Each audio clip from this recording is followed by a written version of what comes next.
What's up, guys? Jeff from Sorta Healthy here. Last year, I made a massive change to my personal training business, Commence Fitness Personal Training. This was a move that almost no one saw coming. My studio was busy and doing pretty well leading up to our business model change, but there were some issues beneath the surface that needed to be addressed. And thank God we made that transition when we did, because a year later, Commence Fitness is making a lot more money, the average client experience has improved, and possibly most importantly, myself and my wife don't have to spend every waking moment in our facility to keep it running smoothly. At this point, we don't have to be there that much at all if we don't want to be. Commence Fitness Personal Training is running better than ever, and with us able to focus on other things like making more content here on YouTube, our new podcast, or taking a vacation every once in a while. You know, cool stuff like that. Training is now something Alexis and I can choose to do in our business. It's our choice. We don't have to do it if we don't want to. Essentially, the business now works for us instead of us working for it. Hopefully that makes sense. As you may have noticed in the title of this video, the benefits I'm speaking of came about primarily because we switched from a one-on-one and small group training model to a mostly semi-private training model where some one-on-one training options do still exist. Semi-private training is something very few people understand, so in this video, I'll be breaking down what semi-private training is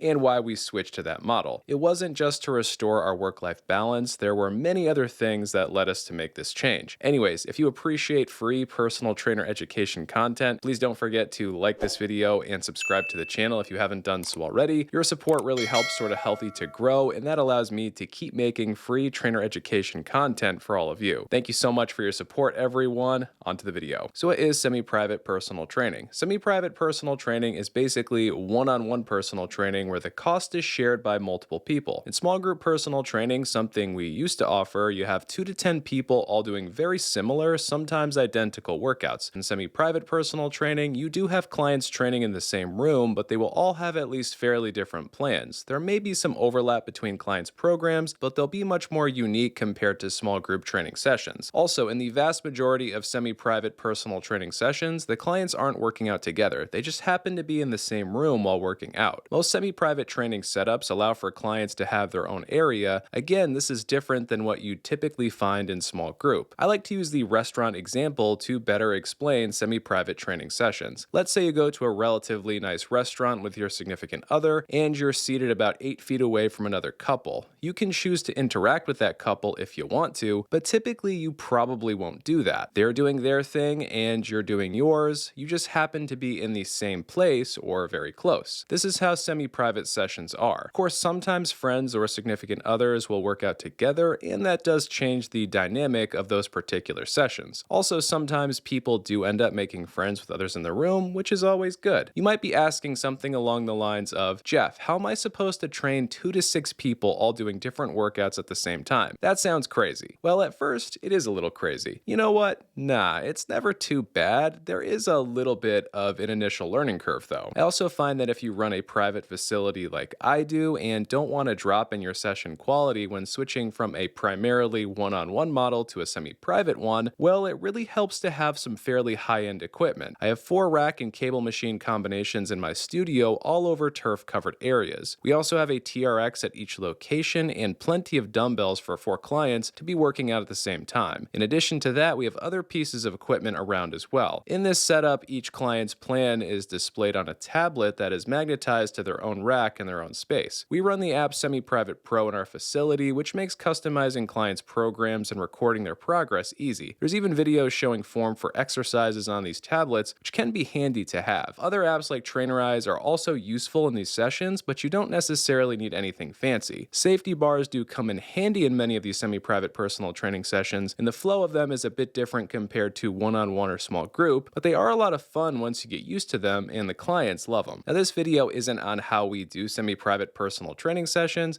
but if you guys want to see that, let me know. Say, show me the semi-private personal training session down below in the comments or something like that. As you might imagine, there's a lot more that goes into creating these types of sessions. That said, today is about why I switched to this business model, and the first reason for that is pretty simple. I ran out of room in my studio, or we were at capacity before switching models. We went from being able to have 3 trainers and 4 clients on to 2 trainers and 5 clients on at any given time. So quite a bit more efficiency now. This has enabled us to significantly increase our capacity. In fact, it gave us the ability to take on another 20 to 30 clients, which is pretty damn good. Our other option would have been to very significantly raise our one-on-one prices, which, of course, if we did that, many people would stop coming in, and the ones who would stay would pay more, and yeah, that too would have fixed our capacity problem. It still wouldn't have solved some of our other issues, which I'll be breaking down soon. So eventually we came to the conclusion that we should indeed raise our one-on-one prices a bit. They were a little bit too low before, and then we could still offer those in the back room and do semi-private training in the main area. The second reason we switched from a primarily one-on-one training model to a mostly semi-private one was that our studio, business, and average training session was becoming a little too personality or conversation focused. Now hear me out on this one. I understand that they don't call it personal training for nothing. The personal touch that we put into our sessions is absolutely part of the experience. Whether we're talking about one-on-one or semi-private training, this dose of our personality being injected in there is more often than not a good thing, at least I think so. That being said, sometimes that can go a little too far. Sessions over time can morph into conversations with a small side of working out instead of the inverse of that. To some extent, that's not all bad. If people want to pay us to have a conversation and do a few sets of bicep curls along the way, a lot of that is on them. That said, we as fitness professionals can do better. If we play our cards right, we can find the balance between conversation, fun, and training with almost everyone. This does mean that you'll have to draw attention back to the session at hand pretty often with some clients, but hey, that is part of the job. One of the main advantages I found with semi-private training is that it's significantly easier to get that chatty Cathy to do some extra exercises over the course of the session. My most talkative clients get way more done now compared to before. There's a little bit of a peer pressure effect in these semi-privates that's not there in one-on-ones. Even though people are doing their own thing, they're still in the same room as others, and they don't want to be the person not getting anything done. It's one of those people aren't paying attention to me, but they actually kind of are situations. In our case, all of that has resulted in a significant percentage of clients getting better results. It's amazing what just a little bit less chatting and a little bit more coaching can do. Another reason why we switched to a semi-private model was because we talked to a bunch of other studio and personal training business owners. Whether I'm just perusing our personal training on Reddit, chatting with people in the comments here on YouTube, or I'm at a conference networking, it's always good to get an idea of what others in the industry are doing. It's very easy to get stuck in your own ways and think you have all of the answers, especially if you're having some level of success and you've only seen something done a certain way. I always figured semi-private training was basically the same as small group training, and I always assumed offering one-on-one training as our primary service differentiated us from the local competition, which gave us an edge. After attending some conferences, mainly the ones you're seeing on screen right now, I had my eyes open and learned that semi-private was absolutely superior to small group if you had the staff and setup to pull it off. I also learned that while primarily offering one-on-one was a differentiator, it was holding my business back in more ways than it helped. Now, I resisted all this information for a while, probably a few years.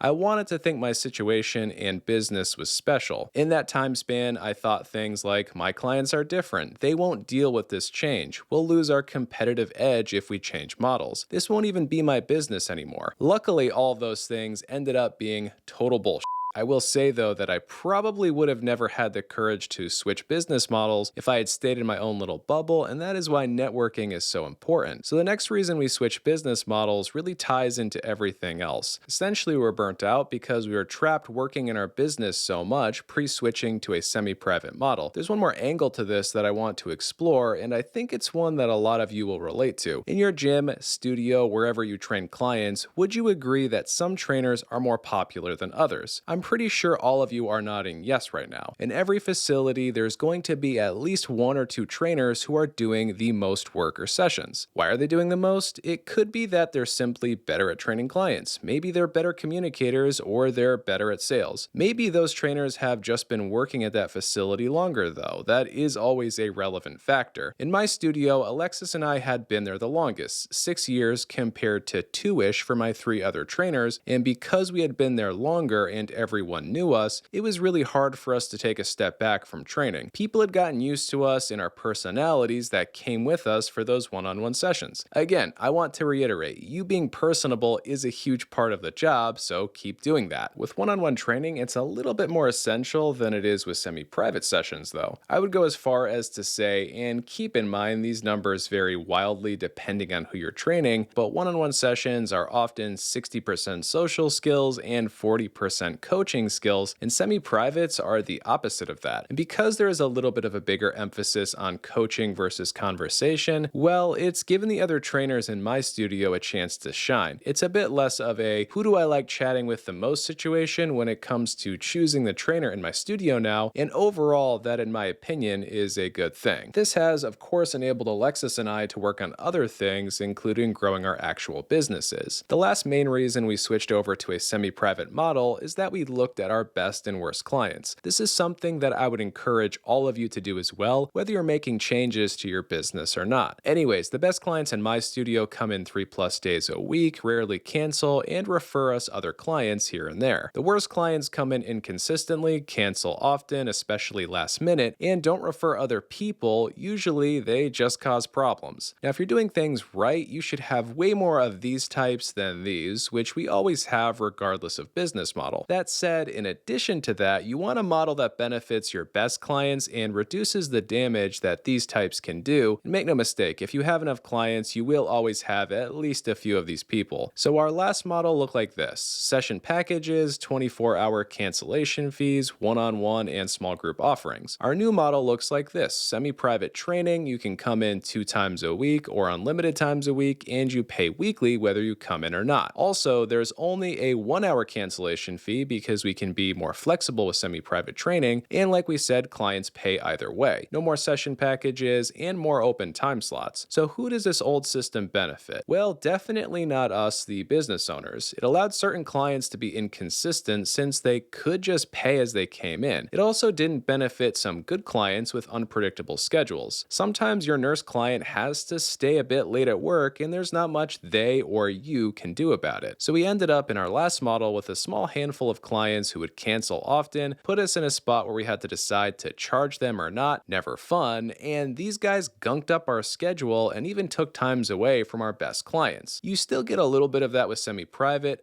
but the damage that these types can inflict on your business is a lot less. Also, you can offer a more competitive price with semi-private training and still make more money. I probably don't have to tell all of you, but that's a good thing for your clients and obviously you too. I don't want to get into numbers quite yet. That might be something worth talking about in a future video, but my studio makes significantly more money now. So those are the main reasons we switched to a mainly semi-private training model in my studio, Commence Fitness Personal Training. Hopefully all of you have a better understanding of what semi-private training is, and hopefully all of you gain some insights as to the pros and cons of one-on-one versus semi-private personal training. I'm going to be making more content on semi-private personal training because I do think it's going to be the best path forwards for many of you as it was for us. Alexis and I are actually in the process of making a small course on switching to semi-private training, and when it's done, I'll include a link for it in the comment section of this video as well as the video description. For those who are looking to change business models and have a full-on studio like I do, I would recommend reaching out to Tim Lyons and Randy Angston over at switchtosemiprivate.com. They helped guide us through the transition and they run a great operation over there. I'll be talking about them more in future videos, I'm sure. If any of you have any questions or comments, let me know about those down below in the comments section. I will respond to you. On your way out of here, please consider liking the video and subscribing to the channel if you haven't done so already, as both of those things really do help the channel to grow,